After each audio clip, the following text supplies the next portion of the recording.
Hey, it's Willie Armelini from Flowers and Scents with your industry buzz. Today, we're going to interview Victor Gonzalez he's the owner of Wall Street Florals in the LA flower market. And Vincent and I don't know each other, so it should be very interesting to find out what Vincent has to say and maybe what questions I can ask him. So without further ado, Vincent Gonzalez from Wall Street Florals. All right, so Vincent Gonzalez, welcome to Flowers and Scents. You and I don't know each other, I don't think. If we've ever met, it was casually, I'm sure. And so therefore, this is a little bit of different interview for me. I usually know my interviewees very, very much, but I'm happy to do this because it's a little more challenging. So obviously, I get a little bit of history on you in terms of that you are the third generation wholesaler in the market there, right? Yes, correct. Okay. My great grandparents were. Yeah, tell me about it. Go ahead. So our family came from Mexico originally during the Revolution, and they settled in the South Bay, Palos Verdes, Torrance, Redondo Beach area. And my great grandparents on both sides, my mother and my father's side, were flower growers in the 1920s. And my grandmother grew flowers from her farm in Malaga Cove and would bring them to the flower market in the 1920s when the flower market had just opened. I wasn't there at the time, but obviously it was very different. I'm not sure if it was more outdoor or indoor outdoor, but I know that they only brought their flowers a couple times a week. It was local growers. It was nothing like it is now. So, well, it's been all right. So let me give you a little bit of my experience because I have been to the LA market and the San Francisco market, and I have to tell you, I get a little confused between the two because in one of them it's all Italians and Japanese. Is that the LA market? That's pretty much that. It used to be the American market and the Japanese. Now it's Korean and Mexican, if you want to look at it that way. Yeah. Okay. And okay.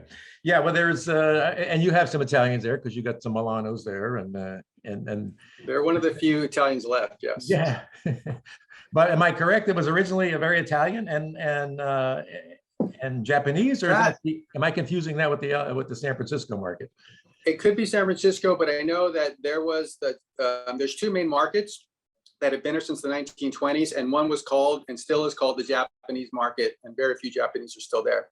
And then our market is called the American market, and I assume because it was Caucasian. I don't know if Italian or all different types. Okay. Well, and it's very interesting that from your grandparents that you've all been in stall number 2 for all those years. Yes. With a little bit of time in between. My grandmother retired in the mid 60s, and my father didn't, and she had a stall 2, right in the very front of the flower market. And then later in 72, about 7 or 8 years later, my father started his business, California Pompons, and he had just by chance got the same stall his mother had. Beautiful. Almost 10 years earlier. Yeah, that's a great story. And I will make a point when I get to the market someday to go visit stall number 2. Absolutely. Hey, I noticed that looking around that you like colored flowers, as in tinted roses and sprayed gyp and stuff like that.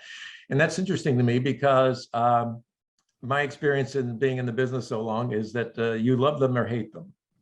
That is, there seems to be no middle ground.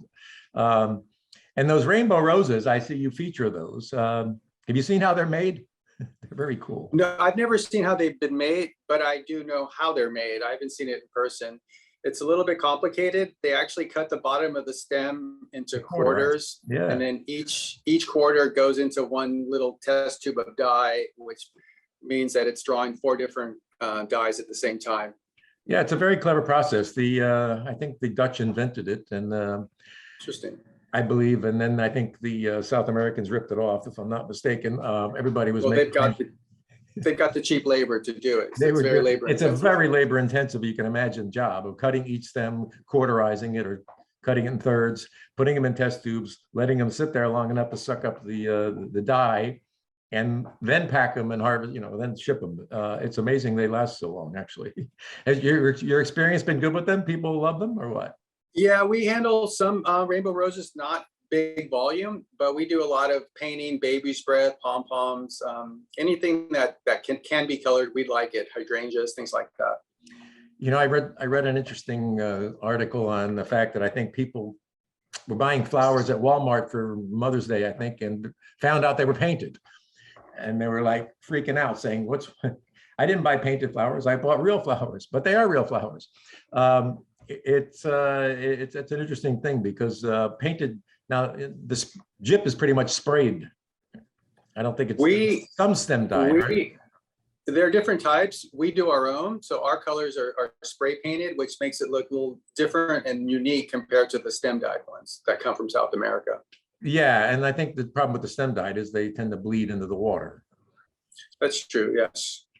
Yeah, that's one of the downsides of that. Yeah, and the same thing with the tinted roses. But I mean, they're painting more and more. I've my recent trip to South America, boy, it was people are painting, big paint booths and sort of artistic people in there, doing these really spray jobs. It's pretty complicated, actually. I'm sort of impressed how far it's come. And hey, so what have you, all right, you're third generation in the business. What are the biggest changes you've seen since you've been there? How long have you been at the stall? Well, as a child, I grew up there, sleeping under the counter, helping my father on holidays when it was the real big volume, was going through the flower market. Now there's only a few big, Milano and Mayish, who, of course, are the big guys in both markets. The business has changed because of imports. I'm sure you remember when there were no imports, and it was just local flowers, and it was seasonal, and there were busy times and slow times. And it was all based on price, supply and demand. And the public was the last to get anything, if anything. Now that's changed completely. There's an unlimited supply of flowers. Anyone can become a florist or a wholesaler with just a phone call, buckets of water, and a cash register and a refrigerator. So you kind of think outside the box and really work your niche to be successful. It's changed a lot. Yeah, and that brings me to a question that I've always had, and I've asked different people about it and get a little bit different answers. But I've always been amazed when I went into, I'm an East Coast guy just because I grew up on the East Coast and spent most of my time on the East Coast. And going to, like, say, the Boston flower market, and you go in there, and I was always like amazed to see more or less everybody's selling the same stuff. Okay, I got roses. My neighbor's got roses. I got pom-poms. He's got pom-poms. He got, maybe I've got different kind of roses or Ecuadorian roses, and you've got Colombian roses. But I've always wondered how customers come in and make a decision. I'm going to buy from Wall Street, or I'm going to buy from Milano, and my answer is, I think it's based on credit. Am I wrong? You say credit? Yeah, and credit in the sense that they have your vendor has, or your buyer has credit with you. Perhaps you gave him some credit, so therefore you have a business relationship with him. Maybe you mean how much doesn't they have owe it with you? the guy next door. Is that true? You mean very good question. We give no credit. Everyone is cash, check, or credit card. Actually, no credit cards, no checks. I know some of the big wholesalers do give a lot of credit. That's very dangerous. And it can get really, really large, as you know, in your business as well, I'm sure, and get out of hand. And you really have to have a huge amount of trust with giving someone credit, whether it's a small amount or as you know, the hundreds of thousands of dollars and maybe even more. Yeah. The best way to do business, I believe, is no credit. You pay for what you get. If you can't afford it, don't buy it. But that's interesting. Yeah. That's yeah. sort of the Dutch version. Yeah. But I think you need to distinguish yourself as a wholesaler. Sometimes it's customer service. Sometimes it's product pricing. For us, it's different items that no one else has. Like you said, for the most part, when I first came to the flower market to work full-time as an adult and to take over, I realized that it was somewhat of a swap meet. Everyone has the same thing. It's the same local growers bringing the same people, the same product. The flowers coming from South America are the same flowers, the same, very similar to price, similar to quality, just maybe different colors, maybe different grower, but the same thing. So the idea is you need to really distinguish yourself with different items that no one else has. That's not easy, but that's where our colored baby spread, things that we do different, that we have no one else has, and things that we do have that everyone else has. You kind of have to just play the price game and the customer service and balance that of how you want to play that game, because it's very competitive, and it can be very difficult if you don't know how to manage your inventory and your sales and credit, if that's part of your business model. Well, that was a good answer. No credit is the answer, which makes sense, frankly, because there's no reason not. If somebody's coming to you to buy flowers, chances are they've already sold them, and why not get the money and eliminate the bookkeeping? Well, the problem is people in their business model, they buy too much, they overbuy. If you knew you had to pay for it, you'd probably buy less and be more tight on your inventory and keep all your profits, instead of having your profits go out the window and then owe a lot of money to your creditors and basically play this stay in business and then at the end catch-up game on a holiday, trying to catch up and try to pay off some big bills, which in the old model actually made sense because the volume was so big. But now holidays are not a sure thing anymore, and you can't guarantee, you can't depend on that. Yeah, and I think that's the same thing that happened maybe with consignment out of South America. It used to be a lot of flowers were sold in consignment until a couple of things happened where they said this is not a good idea. Let's decide what our flowers are worth before they leave the farm. I think many people have gone that way over the years. I think actually USA Floral Products collapse made that happen. Yeah. There's a lot of trust involved in that as well, keeping track of inventory and what was actually sold, and how do you say it? Selling what's on consignment, whether you make it or not, doesn't really matter. But if you have to sell, you prefer to sell something you have to pay for eventually. So it goes to the back of the burner, back of the refrigerator, not a priority, and it doesn't work for either one. I think we don't do consignment. Yeah, and the same thing, like you said, it encourages when you overbuy because it's consignment. I'll just take some more, give me 10 extra boxes or something. And give me 20, why not? Yeah, why not? And once you put, once you have skin in the game, as they say, then okay, maybe I don't need that many. I better sell all the ones I have because I've invested money in those. So interesting point there. Okay, so we have to talk about COVID just because it's part of our life at this point. How's COVID treated you all? The flower business in general has profited by COVID, I believe. COVID was pretty scary because we didn't expect it. Like all big serious disasters, we didn't see it coming. But when it came, we were all a little bit in shock. They closed the flower market for, I think, a month or two. And the problem with that wasn't that they closed it, was that we had no idea when it was going to open, meaning it could have been 1 week, 1 month, or 2 years. So that was a little disturbing. Once we came back 2 months later, about 30% of the businesses that sell flowers, which is what I sell, not plants or orchids or hard goods, but 30% walked away from their business and didn't come back and couldn't make it. Really? I assume that they were having financial problems before the COVID, and that kind of pushed them over the edge. But those that survived and were able to come back and get back to business, I'm pretty sure, I know we are doing better than before. So it's not savvy business. I think it's survival. That we just waited it out, and now business is booming. So there's a shortage of flowers. Prices have gone up, but people are still willing to pay for them, at least at this point with inflation and supply and demand models.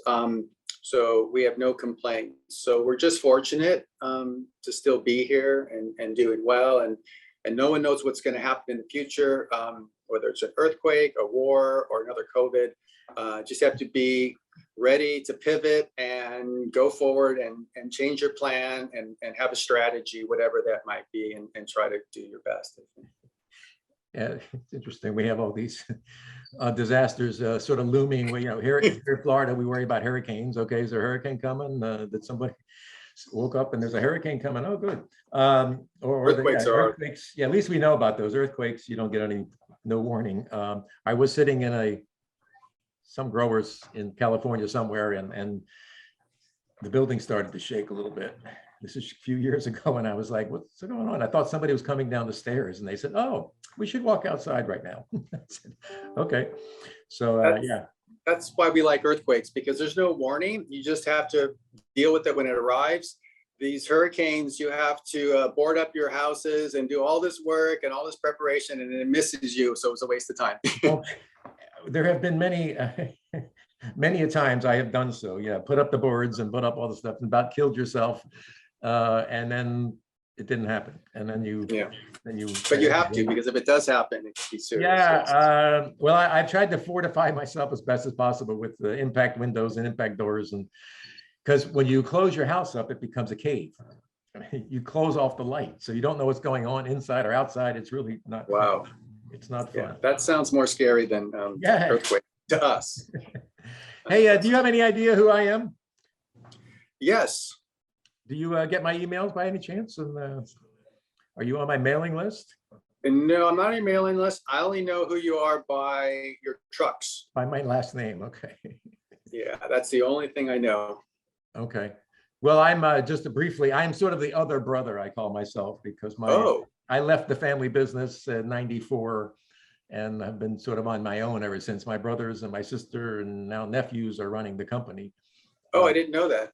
Yeah. So at one point I was president, but anyway, I decided to do my own thing, and which has been, I mean, I've been in the packaging business. I've been in the wholesale business as an employee. I've been in the import business as an employee. I've been all around the flower business a lot. I think retail probably is the place I know the least about, but the wholesale business I know pretty well, just 'cause I've been around it. And then I started this little thing called Flowers and Scents, which was a byproduct of USA Floral Products going out of business.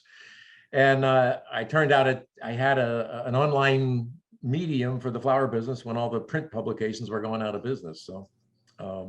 Wow, I didn't know that. I thought this was, I get emails from Flowers and Scents. I just thought it was Armelini's way of getting more revenue for advertisement from the people that use their trucking company. And my niece asked me to ask you something, but obviously it's not appropriate at the moment, to ask you to have your truck stop blocking our parking driveways because you can't get in and out of the parking lot. No, I can tell you that at many a convention, I had people come up to me and say, hey, we got to talk. Your truck ran over my cat. Oh, okay. Well, talk to my brother, because he's involved with cats.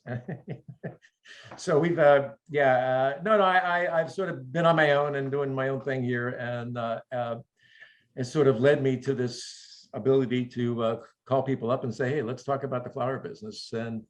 And the response has been quite good. So I'm happy. And if you get my emails, apparently if you get emails from Flowers and Scents, then you're on my mailing list. Yes, I do that. Great.